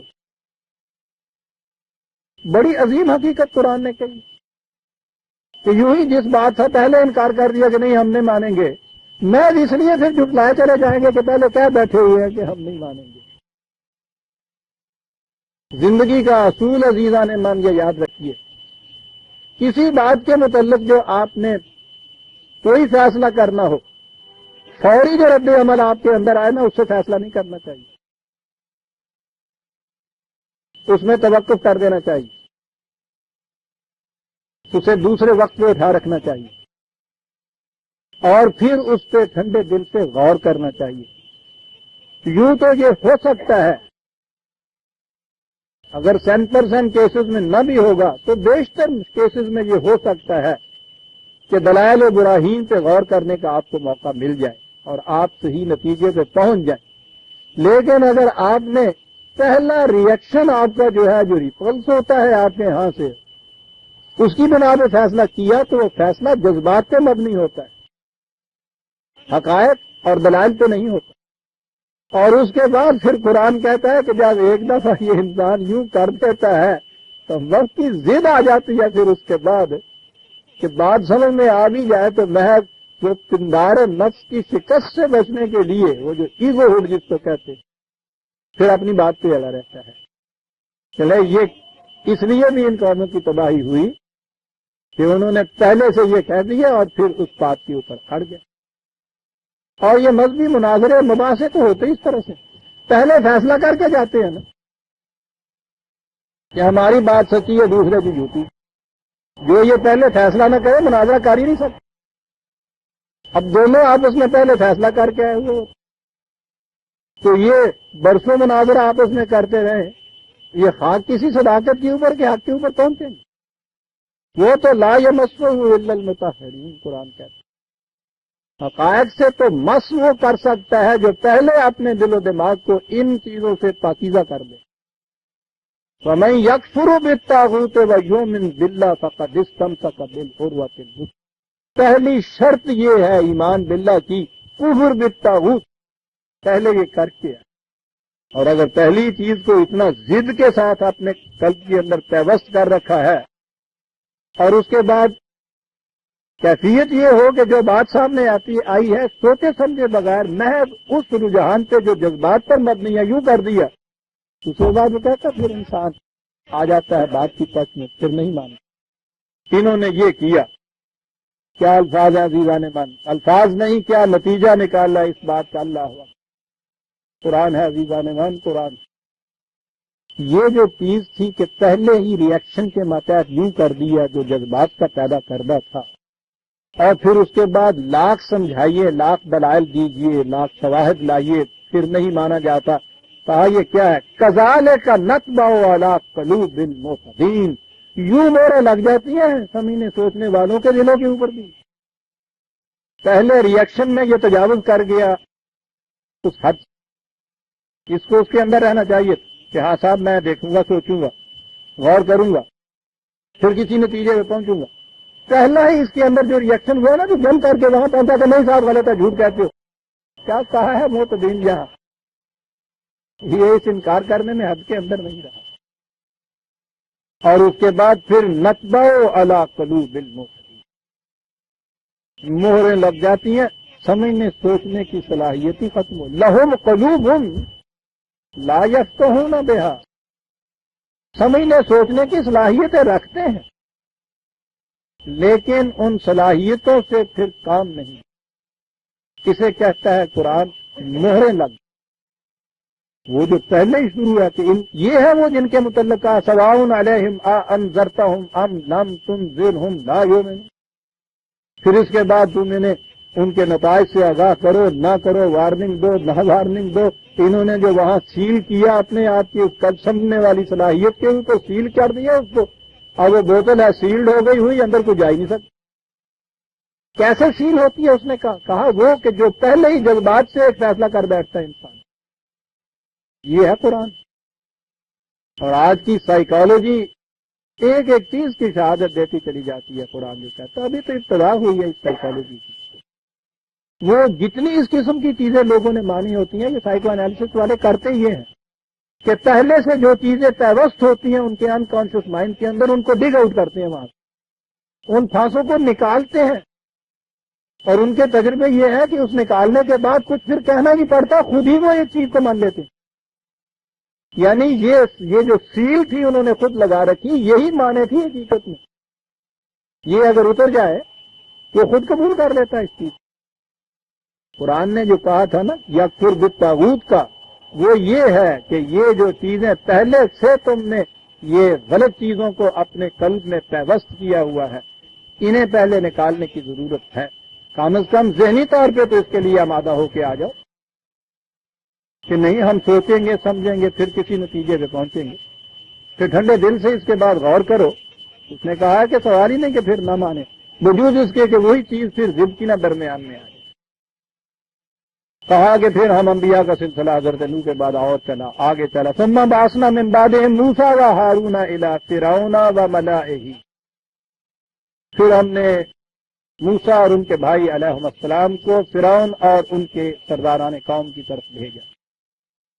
ان کی کیا کیفیت تھی؟ فاستکبروا، یہ وہی جو ان کے ہاں وہی جو میں نے کہا انہوں نے کہا یہ تھا، اور وہ بھی ایک بہت بڑی حقیقت ہے عزیزان من. یہ جب آئے تھے تو حضرت موسیٰ اور فرعون حضرت قارون دونوں بھائی یہ بنی اسرائیل کی قوم سے تھے. بنی اسرائیل کی قوم یہ قوم فرعون کی محکوم تھی، غلام تھی. یہ جب آئے ہیں اور انہوں نے آ کے ان سے کچھ کہنا چاہا، ابھی کہا نہیں تھا کچھ، تو وہ فرعون اور اس کے جو اہل دربار تھے، یہ جو لوگ بڑے بڑے تھے ان کے کابینہ وغیرہ والے سرداران قوم، انہوں نے یہ کہا یہ تھا کہ پہلی بات تو یہ ہے کہ یہ ہمارے جیسے آدمی ہیں. ٹھیک ہے چلو، وہ جو ذہن میں ایک چیز تھی نا کہ وہ روحانیت والے جو ہیں ان کے ماتھے نصیب ہونے چاہیے، اس قسم کی کوئی بات فوق الفطرت تو ہے نہیں. اور دوسری بات یہ کہا تھا کہ ہم ان کی بات سن لیں و قومہما لنا عابدون، تو یہ تو اس قوم کے فرد ہے جو ہماری محکوم ہے. اللہ، محکوم کی کوئی بات اس قابل نہیں سمجھی جاتی کہ سنی بھی جائے. عزیزان سنی بھی جائے. ان افراد کے متعلق نہیں ابھی انہوں نے کہا یہ جو دونوں بھائی آئے تھے کہ ان کی ہم کیوں سنیں، کوئی اور بات ان کے خلاف. ان کے متعلق تو انہوں یہی کہا کہ نظر بظاہر کوئی ایسی خارق فطرت چیز تو ہے نہیں جو ہم سنتے آئے تھے کہ صاحب ان لوگوں کی یہ ہوتی ہیں. اور اگلی بات جو کہی ہے، کہا یہ اس قوم کے افراد ہیں کہ جو ہماری محکوم ہے. عزیزان مان، محکوم قوم کا تو کوئی فرد کتنا ہی اونچا کیوں نہ ہو، ذلیل کا ذلیل ہی رہے. یہاں تو عزت اور ذلت قوم کے ساتھ وابستگی میں ہے. قوم ذلیل ہے تو ہر فرد ذلیل ہے دنیا کے اندر. قوم سربلند ہے تو اس کا پست انسان بھی سربلند ہوتا ہے دنیا کی. افراد کا سوال نہیں ہے، سوال ہی یہاں قوم کا اور جماعتوں کا. ان کی قوم ہماری محبت، اس لیے ان کی بات ہم سن لیں. یہ بھی ایک یونیورسل ٹروت. معصوم کی بات کوئی نہیں سنتا، اس قابل ہی نہیں سمجھا جاتا کہ توجہ دی جائے اس کے لیے. چھوٹے سے پیمانے پہ میں عرض کروں گا، یہ بات اگرچہ وہ بات تو بڑی ہے. کسی معاملے کے اوپر آپ بیٹھے ہوئے اپنے میں غور کر رہے ہوں، آپ کا کوئی ملازم جو ہے وہ آگے درمیان میں یہ کہے کہ جی میں آپ کو بتاتا ہوں کیا کرنا چاہیے، اسے کہتا ہے جا اپنا کام کر، بہانے مان جاتے. یعنی یہ نہیں کہ اس کی سننے کے بعد ہم کہیں گے کہ یہ کیا کہہ دیا تم نے، یعنی وہ اس قابل ہی نہیں ہے کہ اس موضوع کے اوپر کوئی بات بھی کر سکے. بات ہی ایسی نہیں ہو سکی جب سننے کے قابل ہو سکے، اور یہ تو ابھی معقول نہیں ہوتا. ان کی قوم ہماری معقول ہے. فاستکبروا، یہاں فاستکبروا کہا ہے قرآن میں. قوم نوح کے متعلق یہ بات نہیں کہی. استکبار تھا یہ، ہمارے معقول ہمارے سامنے آ کے باتیں کرنے لگتے ہیں. معقوم قوم ہم سے کہتی ہے کہ تم تباہ ہو جاؤ گے اور ہم آگے ہو جائیں گے. کہتا تمہیں تو چاہیے پاگل کہیں گے. وَقَانُونَ قَوْمًا مُجْرِمِينَ، کہا یہ تکبر، یہ ہٹ درمی کاہے کی تھی، کیوں تھی؟ اس لیے کہ یہ اس معقوم قوم کا جو کچھ ان کا مال اچان ہوتا تھا اس کا استحصال کرتے تھے، ایکسپلائٹ کرتے تھے. بات لم یہ تھی کہ اس قوم کی محنت کو غصب کرتے تھے. چاہتے تو اس لیے نہیں تھے کہ یہ قوم چلی جائے ہاتھ. استکبار اس بنا کے اوپر تھا کہ ہم حاکم ہیں، یہ معصوم ہے. دونوں چیزیں عزیزہ نے میں نے کہا تھا کہ عربی زبان میں ہی جرم کے بنیادی معنی ہوتے ہیں دوسرے کے درخت سے پھل کاٹ کے اپنے گھر لے آنا. اسے ہی ایکسپلائٹیشن کہتے ہیں. کہاں استکبار اس بنا پہ تھا، اور ذہنیت یہ تھی کہ معصوم قوم کی بات ہم کیسے سنیں. اب بات یہاں جس پہ میں سٹریس دے رہا ہوں اس نقطے پہ وہ یہ ہے کہ ہم نے بھیجا موسیٰ و ہارون کو بے آیاتنا، اور ہمارے ذہنوں میں وہ ہے نا آگے کہ پھر وہ بلایا انہوں نے جادوگروں کو اور پھر وہ میدان لگایا ایک، اور اس میدان میں وہ پھر انہوں نے وہ جادو کے کچھ انہوں نے دکھائے، انہوں نے اپنی رسیاں پھینکی، وہ سانپ بن کے چلے، پھر انہوں نے عصا پھینکا، وہ اژدہا بن گیا، اور یہ سارا قصہ اس جادو کے زور کے اوپر یہ لگایا جا رہا ہے۔ یہاں تو ہے کہ بھیجا ہم نے اپنے قوانین دے کے موسیٰ کو اور ہارون کو ان کی طرف بھیجا، تو اس طرح سے یہ دیکھیے اگلی آیت میں بات کیسی قرآن صاف کرتا ہے، وہ تو میں آگے چل کے عرض کروں گا جاما فلما جاءہم الحق من عندنا، جب ہماری طرف سے ان کے سامنے ٹروتھ پیش کیا گیا، الحق پیش کیا گیا، دا ٹروتھ پیش کیا گیا، سب وہ تو الحق پیش کرنے کے لیے گیا، کسی کو آیات کہا ہے قرآن نے، یہ پیش کیا الحق آیات قانون، قالوا انا ھذا لسحر مبین، لفظ آ گیا یہاں، کیا پیش کیا تھا جی انہوں نے؟ قوانین خداوندی پیش کیے تھے، یہی کہا تھا کہ یہ استحصال جو تم کرتے ہو اس قسم کی ایک محکوم قوم کا، اس کا نتیجہ تباہی ہوگا، یہی کہا تھا کہ ایک قوم کو جو اس طرح سے معقول بنا کے ان پہ اپنا استبداد اور اپنا ظلم روا رکھتے ہو اس کا نتیجہ تباہی ہوگا۔ حضرت موسیٰ نے تو ڈیمانڈ ہی اتنی کی تھی کہ میں تمہیں تمہارا ملک اور تمہاری مملکت مبارک، میں کچھ نہیں تمہیں کہتا، میں تو صرف یہ کہنے آیا ہوں کہ یہ معقول قوم جو ہے اس کو میرے ساتھ جانے دے کہ خدا کی فضا میں آزادی کا سانس لینے کے قابل بنا دوں، اتنی ڈیمانڈ تھی نا، جانے کیسے دیتے؟ انہ قوم مجرمین، وہ تو ان بھیڑوں کی اون مون رہے تھے، اپنے کمبل کس طرح سے بناتے پھر ان بھیڑوں کو جانے دیتے تھے، آئے تھے یہ آیات لے کر، یہ قوانین لے کر آئے تھے، الحق لے کر آئے تھے نا۔ اب یہاں جو کہا ہے کہ انہوں نے کہا ھذا لسحر مبین، تو ابھی تو انہوں نے نہ کوئی اپنا جادو کا نمونہ دکھایا تھا، نہ کوئی اس قسم کا کرشمہ سامنے آیا تھا، اس بات کو انہوں نے کہا تھا لسحر مبین ہے۔ غور کیجئے گا کہاں بات آئی ہے کہ ہمارے قوانین لے کے گئے، الحق انہوں نے پیش کیا، انہوں نے کہا کہ لسحر مبین، تو ابھی تو کچھ انہوں نے نہ ڈگڈگی بجائی، نہ کوئی انہوں نے روپے بنا کے دکھائے، تو یہ کس بات کو انہوں نے یہ شعر کا ترجمہ ہم اپنے ذہن میں جادو کرتے چلے جائیں گے؟ پوچھو ان عربوں سے کہ وہ کس معنی میں یہ لفظ استعمال کرتے ہیں، وہ فریب جو سچ بن کے سامنے آئے اسے وہ سحر کہتے ہیں، وہ جھوٹ جو سچ بن کے سامنے اس قسم کا، وہ اس کے اندر وہ کہتے تھے کہ ایک تو جھوٹ وہ اکھڑ سا آدمی بولتا ہے، جھوٹ بولا پتا چل گیا ٹھیک کرنا پیا، کہتے ہیں ایک اس قسم کا لطیف جھوٹ ہوتا ہے کہ جھوٹ بول رہا ہے اور نظر پتا ہر سمجھ میں نہیں بات آتی، وہ سچ بنتا دکھائی دیتا ہے، جو جھوٹ اس قسم کا لطیف ہوتا تھا اسے وہ سحر کہتے، اور یہ جتنا کچھ بھی آپ کو بعد میں یہ جادو کہہ کے بتایا گیا ہے اس کی حقیقت بھی یہ ہوتی ہے اور جھوٹ ہی ہوتا ہے، وہ سچ بنا کر دکھایا جاتا ہے، وہ جو 1 روپے کے یوں 2 روپے بنا دیتا ہے تو الگ بات ہے کہ ہمیں پتا ہوتا ہے کہ مانگنے والا بیکاری ہے، بعد میں وہ خود بھی یہ کہہ دیتا ہے، جتنا وقت وہ سٹیج پہ آگے کرتا ہے، اور وہ سٹیج میں جو وہاں کے بیکاری آتے ہیں ان اقوام کے، وہ تو کبھی یہ پہلے بتاتے نہیں نا کہ ہم بیکاری ہیں، بیکاری تو ادھر والا ہوتا ہے، پہلے دکھاتا ہے بعد میں مانگتا ہے، وہ تو پہلے لے لیتا ہے بعد میں دکھاتا ہے، اس لیے وہ بیکاری نہیں ہوتا، تو وہ جو کچھ کر رہا ہوتا ہے وہ سارا کا سارا وہ بتاتا یہ ہے کہ دیکھیے صاحب یہ سردا ہے میرے ہاتھ پہ، یہ روپیہ ہے میرے ہاتھ کے اوپر، یہ آئیے، حالانکہ وہ یہ کچھ نہیں ہوتا، آپ کی نگاہیں دھوکہ کھا رہی ہوتی، وہ اتنا لطیف ہوتا ہے کہ وہ پہچان نہیں سکتی، یہ دیکھیے یہ قوم 1400 سال پیشتر اس کو سحر کہتی ہے، وہ جھوٹ جو سچ کے پردے میں آئے لطیف اتنا ہو کہ بظاہر پہچان نہ سکے آدمی اس بات، سحر۔ انہوں نے یہ کہا تھا کہ تباہ ہو جاؤ گے، تمہاری روش جو ہے یہ نہیں چل سکتا، ظلم پنپ نہیں سکتا، انہوں نے کہا کہ یہ جو کچھ تم کہہ رہے ہو جھوٹ ہے، لیکن دلائل ایسے دیتے ہو اس کے لیے، منطق اتنی ہے تمہاری کہ اچھے سے اچھا سمجھدار بھی اس فریب میں آ جاتا ہے۔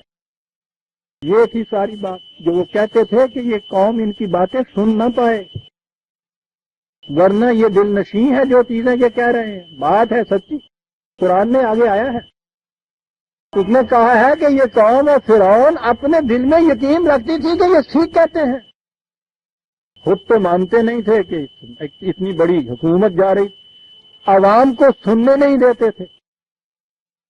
اب یہاں انہوں نے دیکھا کہ خود کام نہیں چلتا، موسیٰ کی دلائل کا تو جواب نہیں دیا جاتا، انہوں نے اپنے ہاں کے مذہبی پیشواؤں کو بلا بھیجا تھا کہ یہ تمہارے بس کی بات ہے، مذہب کی سطح کے اوپر لاؤ، کیونکہ یہ جو کچھ پیش کر رہا ہے خدا کے نام پہ پیش کر رہا ہے، تو مشترک تو چیز ہو گئی نا، ہاں یہ دین تھا، وہ مذہب تھا، وہ بھی تو خدا کے نام پہ دھوکہ دیتے تھے۔ اور ویسے آپ دیکھیے کہ یہ لوگ جانتے کس طرح ہیں ایک دوسرے کو، سب جانتے ہیں ایک دوسرے کو، پتا تھا کہ یہ حامان اور یہ جنود اس کا اور یہ مذہبی پیشوائیت اور مندروں میں جو کچھ ہوتا ہے، یہ جانتا تھا فرعون اور اس کے مجاور کے یہ سب جھوٹ و فریب ہے جو کچھ وہاں ہوتا ہے۔ انہوں نے کہا کہ اس جھوٹ کا علاج ان جھوٹوں کے پاس ہے، انہیں بلا۔ یہ تھا جو وہاں ہوا۔ میں سورہ اعراف میں یہ الفاظ جہاں آئے تھے وہاں بتا چکا ہوں، آگے بھی جہاں آئے گے میں عرض کروں گا۔ قرآن نے یہاں اتنا ہی کہا ہے، اتنا صرف یہاں میں یہ کہتا ہوں کہ قوانین دے کر بھیجا، الحق انہوں نے پیش کیا، ابھی کوئی کسی قسم کی وہ جس کو آپ جادو کی بات کہتے ہیں وہ نہیں دکھایا، اور انہوں نے کہا کہ انا ھذا لسحر مبین۔ دیکھا نا آپ نے کس چیز کو کہا، سحر کے یہ معنی، یہ جھوٹ ہے جسے سچ کے پردے میں تم پیش کر رہے ہو۔ قال موسیٰ اتقولون للحق لما جاءکم السحر ھذا، کہو کیا الحق دا ٹروتھ تمہارے سامنے آ رہا ہے اور اس کو تم کہتے ہو کہ یہ اس قسم کا جھوٹ ہے جو سچ کے پردے میں تمہارے سامنے پیش کیا جاتا ہے۔ انہوں نے کہا اس کی دلیل کیا ہے؟ کہا دلیل یہ ہے کہ ولا یفلح الساحرون، جھوٹ کو سچ کے پردے میں لا کے دکھانے والے تھوڑے سے وقت کے لیے تو اپنا مقصد براری ہو جاتی ہے، کامیابی ان کو نصیب نہیں ہوتی۔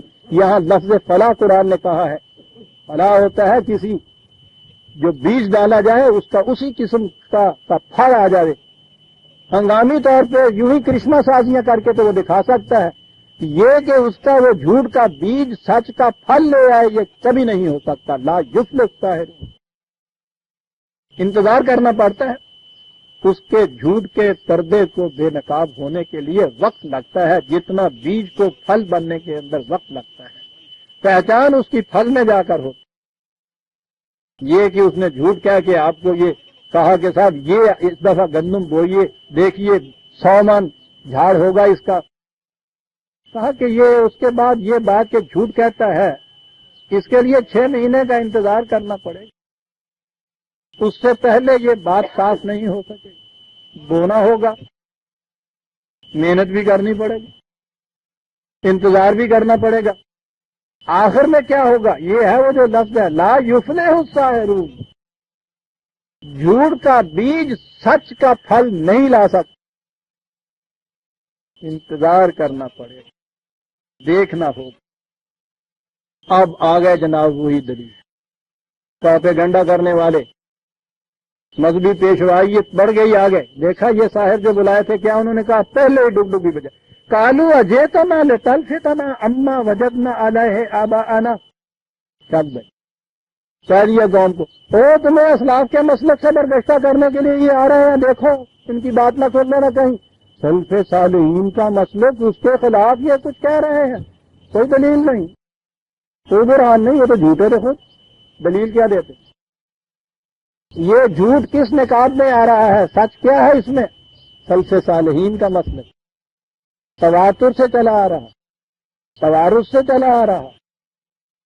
کہا کہ یہ کہتے ہیں کہ صاحب یہ تم غلط کہتے ہو، میں یہ کہتا ہوں حضرت امام فلاں علیہ الرحمہ جو ہے ان کا ارشاد ہے، یہ ان کو جھوٹا کہہ رہا ہے، چل بھائی۔ یہ کہا آپ ادھر ہو لیے اور یہ بھیڑوں کا چھتا چھڑکے اس کے پیچھے۔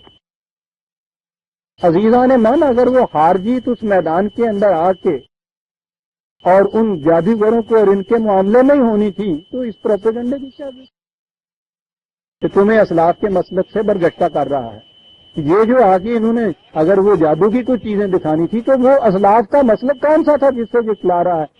اگر انہوں نے بھی مقابل میں جادو کی چیزیں دکھانی تھی تو یہ بھی تو انہیں کے اسلاف کا مسلک تھا جسے یہ پیش کریں گے۔ بات سمجھ میں آئی آپ کے؟ جادو کی کوئی چیزیں پیش کرنی تھی تو جادو کی چیزیں تو وہ پیش کر رہے تھے اور کہہ رہے تھے کہ اسلاف کا ہمارے مسلک ہے.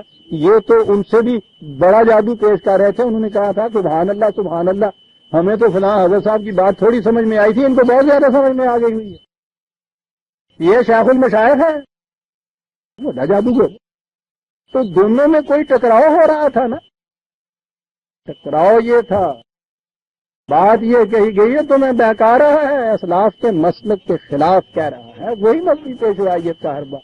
عزیزان من, یہاں رسیوں کا سام بن جانا اور اجدے کا اصا کا اجدہا بن جانا, یہ تو نہ الحق ہے نہ آیات اللہ ہے, قوانین بھی نہیں. نہ یہ ہے کہ یہ تمہیں ان کے مسلک سے برگشتہ کر دے گا. دلیل یہ بھی ہے. یہ تو ہوئے مذہبی پیشوائیت والے.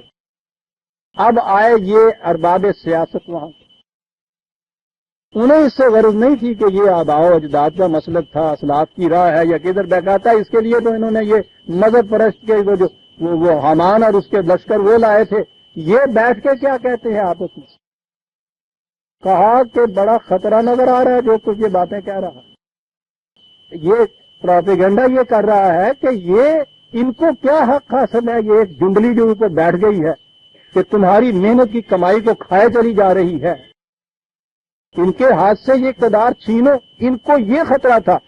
سنیے عزیزان من, قرآن کیا انداز بیان ہے کہ مذہبی پیشوائیت وہ دلیل لے کے آئی اور انہوں نے کہا وَتَّقُونَ لَكُمَ الْكِبْرِيَاءُ فِي الْأَرْضِ. چاہتے یہ ہیں کہ ہمیں اقتدار سے ہٹا کے خود اقتدار کی مسند کروا لے. تو یہ ہے ہماری بات. ہر باب اقتدار سے یہ کہا کہ یہ ہیں ان کے ارادے. اگر ان کو اجازت دے دی گئی کہ یہ یہاں قوم میں پروپیگنڈا یہ کر دیں کہ تمہارا سب کوئی لوٹ کے یہ کھا جاتے ہیں, تو پھر تو یہ قوم چھوڑے گی نہیں.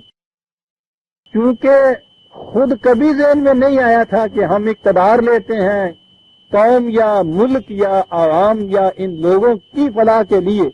بات تو اپنی ہی کبریائی کی تھی نا. اس لیے ان کے متعلق بھی ذہن ادھر ہی گیا کہ چاہتے یہ ہے کہ ہمیں ہٹا کے خود ان کرسیوں کو سنبھال لیں. ہمارے ہاں جو ہوتا ہے روز, کتنی لوگ نیتی سے کوئی حزبی اختلاف والا کیوں نہ اٹھے, ہمیں معلوم ہوتا ہے کہ مقصد اصل میں یہ ہے کہ یہ کرسی اس سے چھین کے ہمارے حصے میں آ جائے. انہوں نے کہا وَتَّقُونَ لَكُمَ الْكِبْرِيَاءُ فِي الْأَرْضِ. یہ چاہتے یہ دونوں گروہ آ گئے عزیزان من, اور یہ دونوں نے فیصلہ کیا اور کہا وَمَا نَحْنُ لَكُمَا بِمُؤْمِنِينَ. ان سے کہا کہ بابا ہم تمہاری کوئی بات نہیں ماننے والے. یہ جو ہوتا ہے نا بے کے ساتھ, یہ ہے وہ چیز. یعنی یہ یہاں ابھی وہ سحر اور جادو اور یہ بات نہیں آئی. بات یہی ہے کہ جو کچھ تم کہتے ہو ہم اسے ماننے والے نہیں, اس پر ہم ایمان نہیں لا سکتے. اور اس کے بعد جیسا میں نے عرض کیا پھر انہوں نے یہ سمجھ لیا کہ عوام میں یہ ان خیالات کو پھیلا رہے ہیں.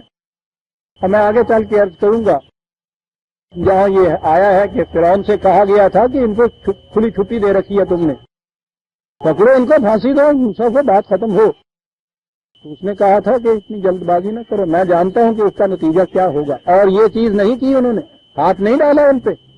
اس سے نظر آتا ہے کہ وہ قوم تھی تو معصوم اور اقلیت بھی, لیکن اس کا وزن بڑا تھا اس قوم کا. انہوں نے ان پہ ہاتھ نہیں ڈالا مطالعہ. اس لیے اس نے فرعون نے کہا تھا کہ نہیں یہ غلط ہے جو تم کہتے, میں اور سوچتا ہوں.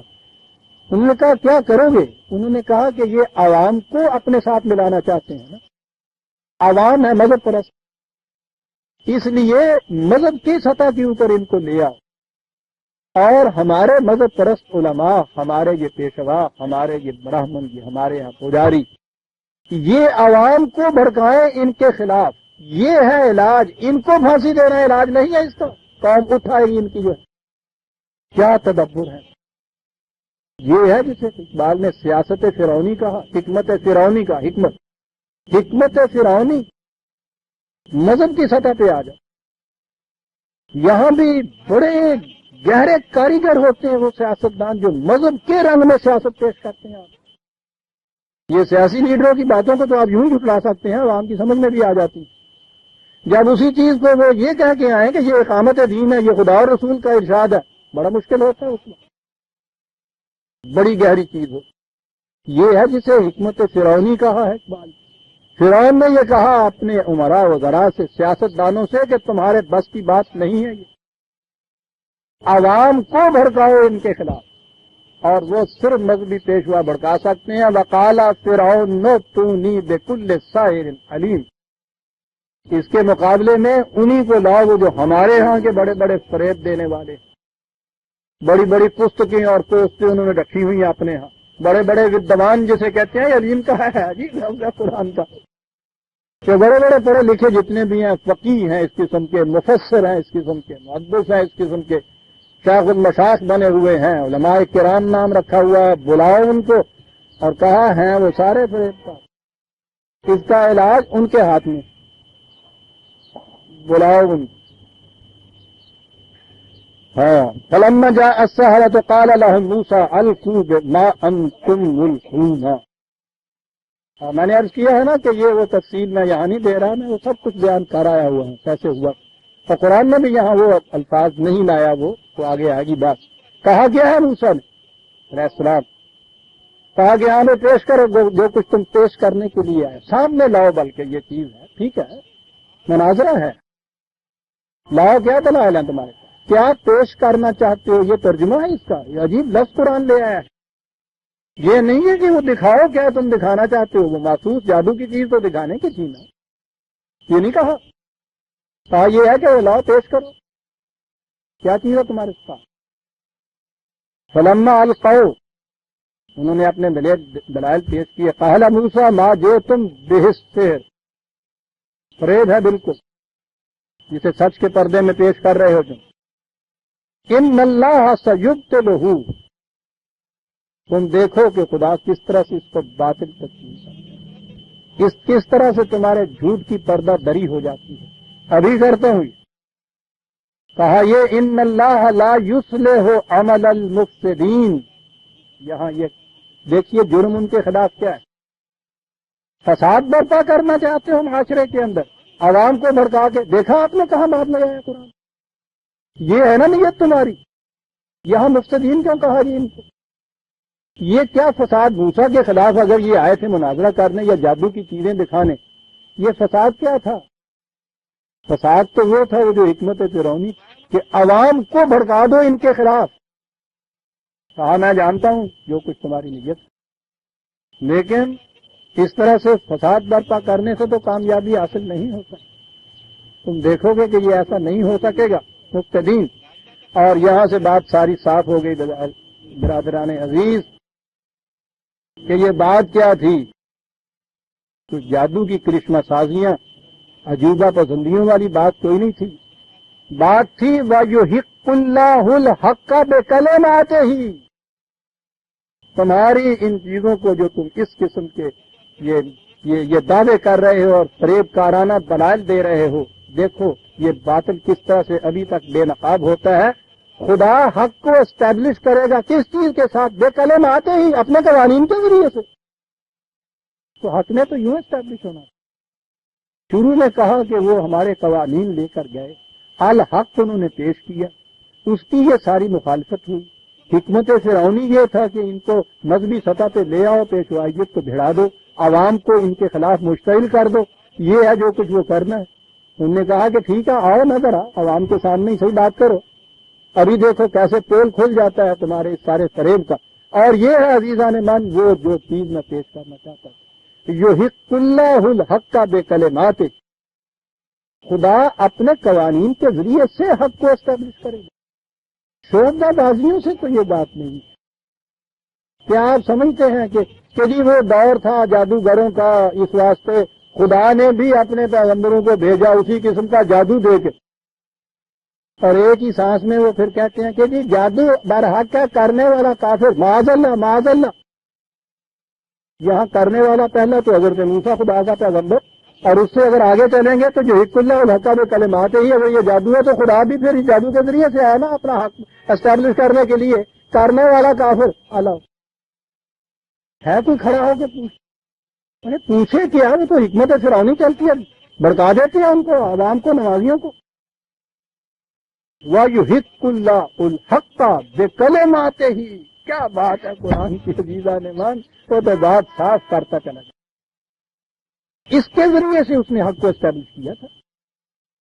شوب نے دکھا کے الحق اسٹیبلش ہوتا ہوا ہے کبھی آج تک؟ معاف رکھیے گا اگر یہ بات مانی جائے، جس کو اس کا نام یہ معجزہ کہتے ہیں، وہ بھی اتنا بڑا معجزہ دکھا دیا حضرت موسیٰ نے، باطل ہو گئی، وہ رسیاں نگل گیا، ان کا اژدہا اتنا بڑا یہ ہو گیا، وہ ساری قوم کافر کی کافر رہی پھر بھی۔ یعنی معاف رکھیے گا یہ آخری حربہ جو استعمال کیا گیا، معاذ اللہ خدا نے حق کو اسٹیبلش کرنے کا نا کام رہ گیا۔ اور جتنے بھی یہ پیغمبروں کے اس قسم کے معجزات بتاتے ہیں، کسی معجزے کے بعد بھی قرآن نے یہ کہا ہے کہ وہ ساری قوم ایمان لے آئی، اس کے بعد وہ قوم تو اسی قسم کی کافر رہی۔ تو یہ پھر کیا ہوا؟ یہ خدا نے یہ جو آخری حربہ جسے آپ کہتے ہیں وہ بھی دکھا دیا، اور وہ بھی پھر کارگر نہ ہوا، قوم کافر کی کافر رہی، تیلی بھی کھادا رکھا بھی، تیلی بھی کیتا رکھا بھی کھادا۔ معاذ اللہ کتنا بڑا اعتراض آ کے پڑا۔ اور پھر وہ کیفیت یہ ہے کہ ناکام رہ رہا ہے۔ اگر کہ نوح کے زمانے میں ناکام رہا ہے تو اس کے بعد صالح کے زمانے میں دوہرا رہا ہے، وہاں ناکام رہا ہے، اس کے زمانے میں چلا جا رہا ہے، اور ہر جگہ یہ کہہ رہے ہیں کہ سر اس کے بعد بھی وہ قوم ایمان نہ لائی، اور یہ پھر دکھائے چلے جا رہے ہیں۔ عزیزان من، یحق اللہ الحق بکلماتہ، وہ حق کو اسٹیبلش کرتا ہے اپنے قوانین کی صداقتوں سے۔ اور آگے ہے وَلَوْ كَرِهَ الْمُجْرِمُونَ، دیکھیے وہ کون سا حق ہے جو اسٹیبلش کرتا ہے ایکسپلائٹیشن کو روکنے والا، جرم کو روکنے والا حق۔